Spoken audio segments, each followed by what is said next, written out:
2025 April 22. ശാന്തതയുടെ താഴ്വര എന്ന് വിളിപ്പേരുള്ള കാശ്മീരിലെ പഹൽഗാമിൽ കുടുംബത്തോടൊപ്പം യാത്ര ചെയ്ത് യാത്രയെ സ്നേഹിക്കുന്ന ഒരു പറ്റം വിനോദസഞ്ചാരികളുടെ ഇടയിലേക്ക് ഒരു കൂട്ടം തീവ്രവാദികൾ യന്ത്രത്തോക്കുകളും വെടിക്കോപ്പുകളുമായി കടന്നു വരികയാണ്.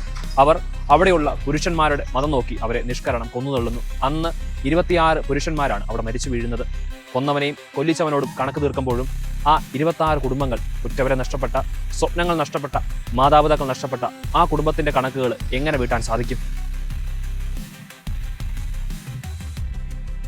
പഹൽഗാം തീവ്രവാദ ആക്രമണത്തിന് ഒരാണ്ട് തികയുമ്പോൾ തീവ്രവാദം എന്നും നമ്മുടെ കുടുംബത്തിനും രാജ്യത്തിനും നമ്മുടെ വ്യക്തിബന്ധങ്ങൾക്കും വിള്ളലുകളാണ് വരുത്തുന്നത്. തീവ്രവാദ ആക്രമണങ്ങൾ സംഭവിച്ചതിന് ശേഷം എല്ലാം മറക്കാനും പൊറുക്കാനും പറഞ്ഞാലും ചില മുറിവുകൾ ഉണങ്ങാതെ അവശേഷിക്കും. അത് ഉറ്റവരെ നഷ്ടപ്പെട്ടതിൻ്റെ മുറിവുകളാകാം, നഷ്ടപ്പെടുത്തിയതിൻ്റെയും മുറിവുകളാകാം.